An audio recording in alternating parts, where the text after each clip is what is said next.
বাংলাদেশ বিমানের F7 fighter jet, সেই F7 fighter জেটটি একটা 18 মিনিটে উত্তরা দিয়াবাড়ি এলাকায় মাইলস্টোন স্কুল অ্যান্ড কলেজের ক্যাম্পাসে কিন্তু বিধ্বস্ত হয় এবং বিধ্বস্ত হবার পরে নিশ্চিতভাবে আমরা বলতে পারছি না যে কতজন হতাহত হয়েছে, তবে অসমর্থিত সূত্রের বরাত দিয়ে আমরা স্কোয়াড্রন লিডার তৌকিরের কথা জানতে পারছি, যিনি কিনা সেই বিমানে ছিলেন, এবং তার ভাগ্যে কি ঘটেছে এটি এখনও আমরা নিশ্চিত নই।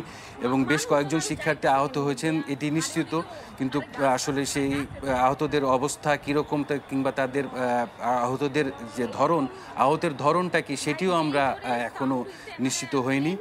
এবং এরই মধ্যে কিন্তু সামাজিক যোগাযোগ মাধ্যমে অনেকেই উদ্বেগ প্রকাশ করেছেন শিক্ষার্থীরা, অভিভাবকরা, অন্যান্য যে আসলে আশপাশের যে এলাকাবাসী আছেন তারাও নিশ্চয়ই আতঙ্কিত হয়ে পড়েছেন।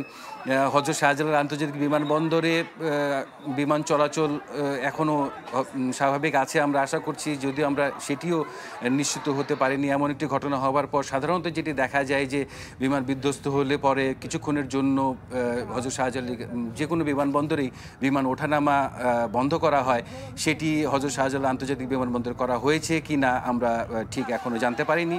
নিশ্চয়ই কিছুক্ষণ পরে জানতে পারবো এবং সেটি আপনাদের জানাবো।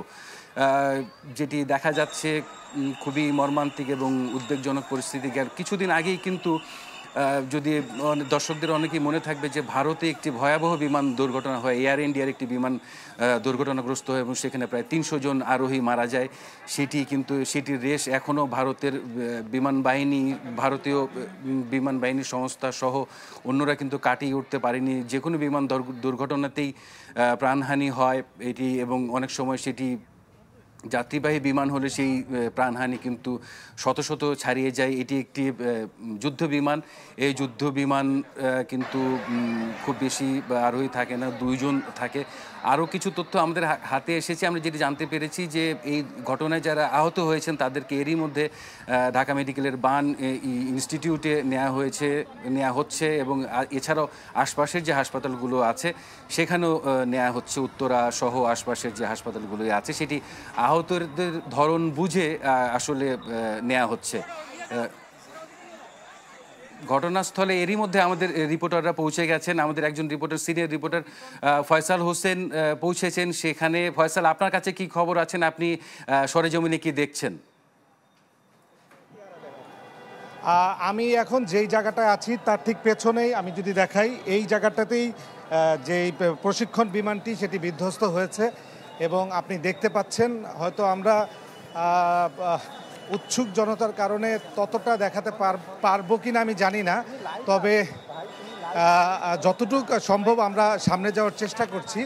এইখানে হাজার হাজার মানুষের ভিড়, এই ভিড়কে পেরিয়ে আমরা সামনের দিকে যাওয়ার চেষ্টা করছি।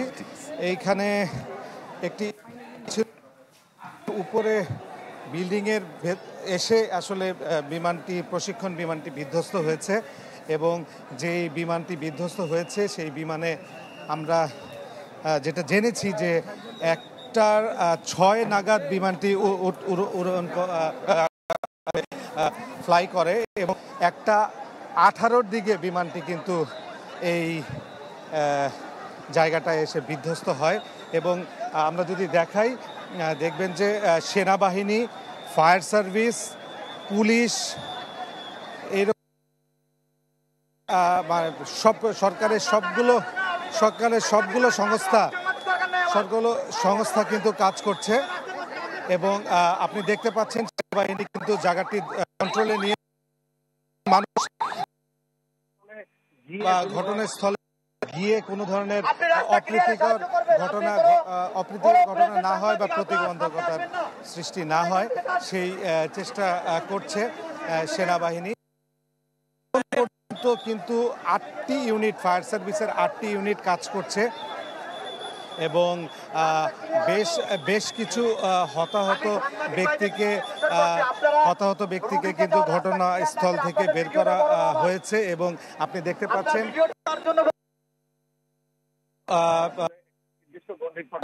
একটা নির্দিষ্ট গণ্ডির পর ঢুকতে দেওয়া হচ্ছে না, এটাই স্বাভাবিক, কারণ এই ধরনের একটা বড় দুর্ঘটনায় আসলে আমাদের দেশে আমরা যেটা দেখি যে সাধারণ মানুষের এত বেশি ভিড়, যে কারণে আমরা কিন্তু যারা মূল আহত বা হতাহত হয় তাদের কিন্তু উদ্ধার করে নিয়ে যেতে বেগ পেতে হয়।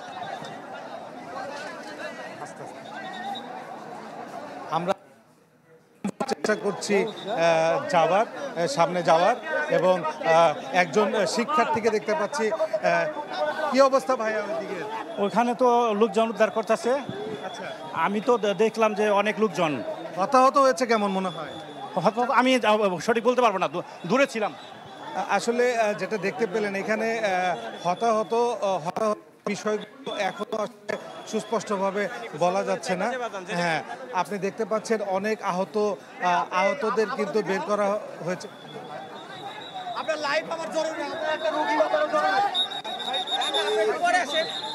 সাইড থেকে আপনি দেখতে পাচ্ছেন একটি অ্যাম্বুলেন্স নিয়ে আসা হচ্ছে, এবং কিন্তু আহত বেশ কয়েকজনকে নিয়ে আসা বের করা হচ্ছে। আসলে সেনাবাহিনী, রেড ক্রিসেন্ট সহ যারা এখানে দায়িত্ব পালন করছেন তারা কিন্তু এখানে কাউকে ঢুকতে দিচ্ছেন না। তবে আমরা এখান থেকে যতটা তথ্য পাচ্ছি যে অনেকেই হতাহত আছে, এখানে অনেকেই আহত আছে এবং অনেককেই বের করা হচ্ছে। ফায়ার সার্ভিসের 8টি টিম কাজ করছে। আমরা দু একজনের সাথে কথা বলি, প্রত্যক্ষদর্শী। কখন এই ঘটনাটা ঘটছে আপনি দেখছেন? জানি না। কেউ আছে ভিতরে? না, ভিতরে কেউ নেই। আচ্ছা, এখানে যারা আছেন তারা আসলে আশেপাশের বাসিন্দা, তারা এসেছেন। আপনারা দেখতে পাচ্ছেন সেনাবাহিনী এবং ফায়ার সার্ভিসের 8টি টিম এখানে কাজ করছে। সেনাবাহিনীর দুটো গাড়ি কিন্তু ভেতরের দিকে ঢুকছে। আমরা এরই মধ্যে আহত বেশ কয়েকজনকে দেখেছি বের করে নিয়ে আসতে। একজন শিক্ষার্থী তাকে কিন্তু আহত অবস্থায় বের করে নিয়ে আসা হয়েছে। তেমন একটা গুরুতর আহত না, তবে অনেক সেনাবাহিনী থেকে জানানো হয়েছে।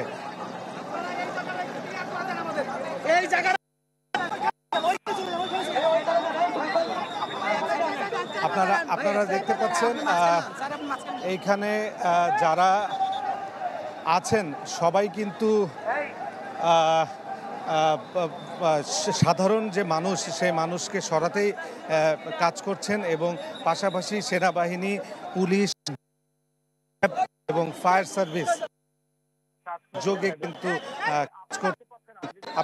আপনি দেখতে পাচ্ছেন, আমি যদি একটু দেখাই যে কিছু শিক্ষার্থীকে কিন্তু বের করে নিয়ে আসা হয়েছে।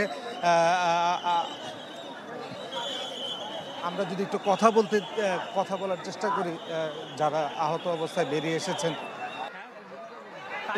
কথা বলার।